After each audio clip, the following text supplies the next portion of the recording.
Good afternoon, everybody. Welcome back to JenTalks, and this is about the third recording in the last month of talks around boundaries and saying no. Based on popular demand, people ask me all the time about, the tips to building boundaries and saying no. So I've come back, and just each week is a little nugget of wisdom. But I'm going to be here for about 10 minutes. So if anybody does have any questions and they want to hop on, I'm absolutely happy to answer them. If for any reason you miss me live and you would like to add a comment or a question to the comments box, feel free to do so, and I will either answer it in the comments or I'll answer it on the next JenTalks, which is every Tuesday at 2 o'clock. So I'm live here between 2 and half 2 for about 10 minutes every Tuesday, talking on different topics.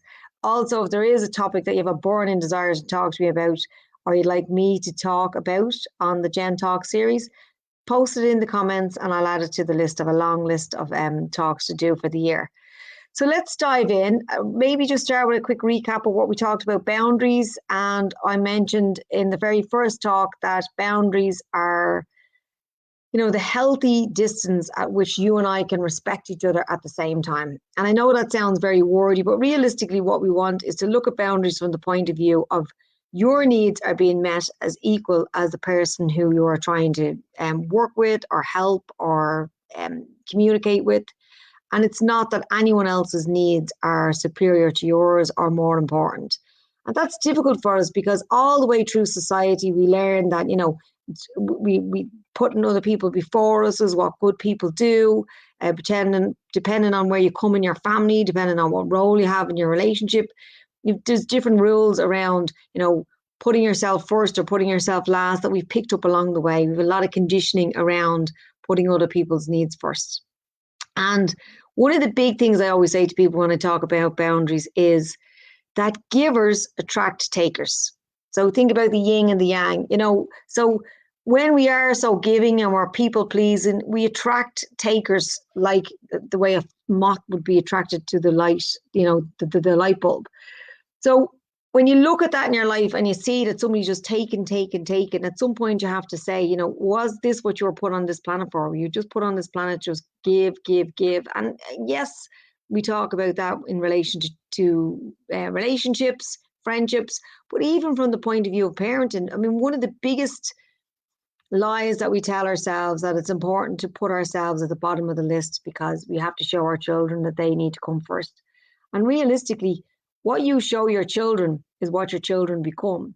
It's not what you say to your children, it's what you do for your children that they will copy. So if they see that, mommy never sits at the dinner table or dad never gets a night off or, never gets to rest at the weekends, then that's the behavior that they reenact in their lives. So one of the big kind of motivations for looking at your boundaries and improving your boundaries can be the effect that you have on other people, the influence you have on other people. So don't tell people to be more confident or to be more self-assured or more assertive. Be more confident or self-assured or more assertive and they will follow. So sometimes we look at boundaries from the thing and say, oh, it's too hard. It's just the way I am. I'm made this way and, I'm never going to change. And if you don't want to change, absolutely nothing I'm going to say or anyone else in this world is going to say is going to make you want to. But when we get the motivation to change, it's usually when we're in that uncomfortable enough period where we're like, it's just too uncomfortable to continue the way we are. Maybe we're just running around after too many people, or we don't have enough time in the day, or we don't feel like we're respected. And when we're in the uncomfortable zone, that's where the motivation to change comes from. So if you do want to be motivated for change, you have to look at your relationship with saying yes to people and overgiving and your inability to say no. Or in my case, it would have been that I would offer even though somebody hadn't even asked. So I was such a people pleaser that I was doing so much for people that they hadn't even asked me to do. I was just jumping in and thinking that I had to save everybody and everything. And I suppose where I kind of learned how to pull back was when I was ill for a number of years ago, and I realized how precious my energy was and how much I needed to just kind of keep a reserve in the tank. One of the big things that saved me when it came to boundaries was looking at my part in the overgiving and understanding where it comes from. So people who tend to people please and overgive, if you're really honest with yourself, you do it because you want other people to like you. And the irony of it is that people don't really even get to know you, never mind like you, because you're not really showing them your true self. You're not showing them the real version of you that would say no, because actually that's not an acceptable request, or it's not fair, or you've asked me too much, or I'm too busy. So part of looking at your boundaries is looking at your part in it. Say, if somebody asks you to do something, or you get the urge to offer your services, ask yourself, what is driving this in this moment? Is this the real Jenny that actually is a nice, kind person trying to help somebody? Or is this the ego part of my mind trying to drive me towards validation, what needing to be liked by other people? And if it's the second one, then no good comes of it, because if somebody only likes you for what you're doing for them, they're not really liking you. They're just liking the performance or what the need that you're serving in them. So when we stop people pleasing and we learn to kind of tighten our boundaries, we needless to say, we lose a few people along the way, and that can be difficult. So you have to kind of, I suppose, make peace with the idea that givers attract takers. And when the givers stop giving so much that there's nothing left in their cup, some of those takers who are only there for what they could receive fade away. But the great thing about that is when they fade away, it makes room for other people to come into your life that can also give, that can equally give to you, and you can give back to them. So it can be a challenging time for sure, because, we don't like change. We're creatures of habit. But it's about understanding that everything is constantly changing. And when you change, the people in your life will change as well. Getting back to the point about saying no without the echo is the idea that when we say no to people, we have this, kind of silence that happens.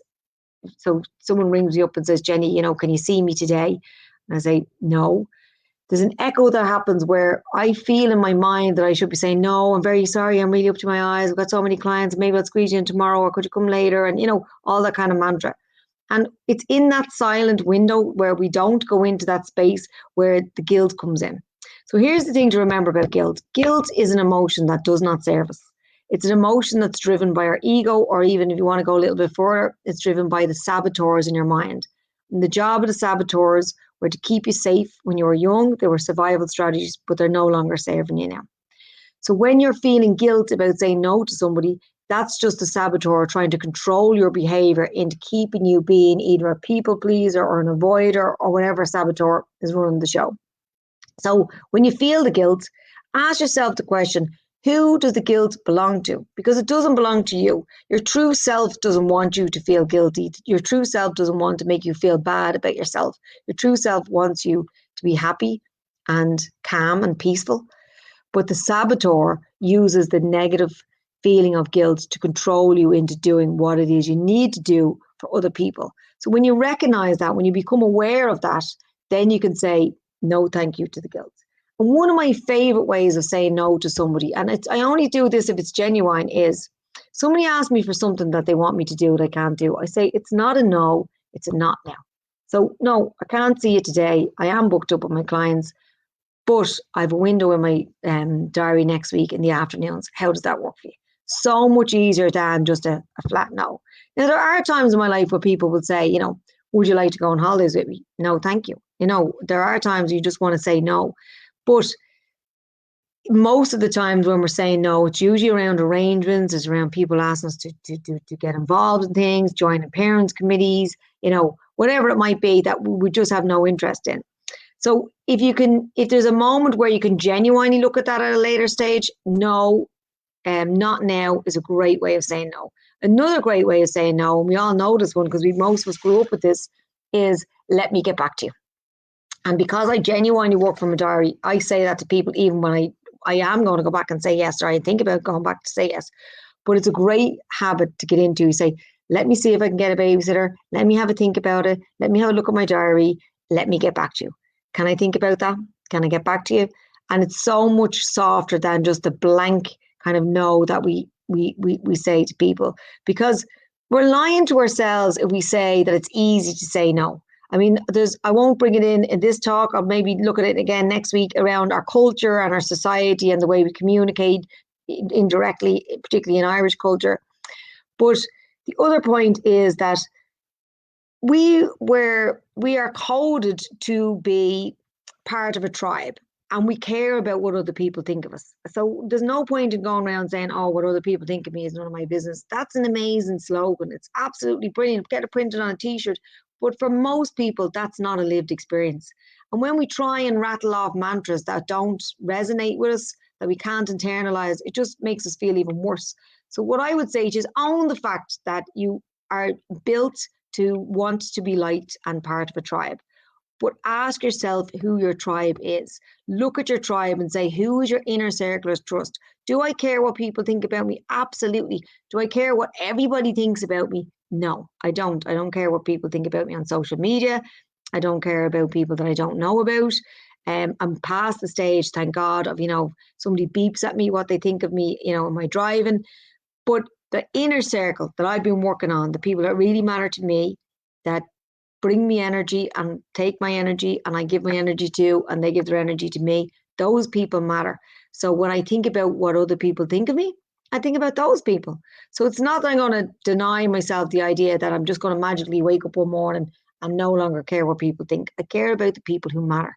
And for the people who don't, well, they don't matter. They don't matter in that world. And that's not necessarily every single day, but most days when I'm working on my boundaries, which I do actively, I remind myself that boundaries are healthy and they're important for me to respect myself and respect the person that I'm agreeing to do something with, that I'm saying yes to, or that I'm involving in my life, in order for me to actually have respect for them, rather than what we tend to do is over promise, under deliver, and then feel an element of resentment towards the person that we can't say no to.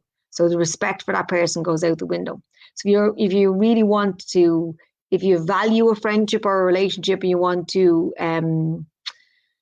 I suppose, nurture it, then you've got to look at boundaries, because otherwise what happens is it just burns out. Okay, so I hope that was helpful for you today. I will be back talking about a little bit more about boundaries, but moving it forward into another topic from next week. Before I finish up, I just want to remind you that the Wellbeing Network is back up and running for 2022 as it was in 2021. Last month, we talked about manifesting. This month, on the 22nd of February, two little ducks, that's how you remember that, I will be doing a restorative breath workshop. So as most of you know, I've been working with breath for years and I am a qualified breath coach. So I will be teaching you breath for sleep, for stress, for digestion, and for energy. So if you want to come along on Tuesday, the 22nd of February, the event tickets are on sale on Eventbrite at the moment, €15 a ticket, or two for 20. And I look forward to seeing you then. And if I don't see you then, I'll see you back here anyway next week for Gen Talks. So thank you so much for taking time in your day to watch this video. And if you like it, spread the word. All of my videos are on my YouTube channel. So I hope you can pop over there and like and subscribe too. Thank you. Have a great day.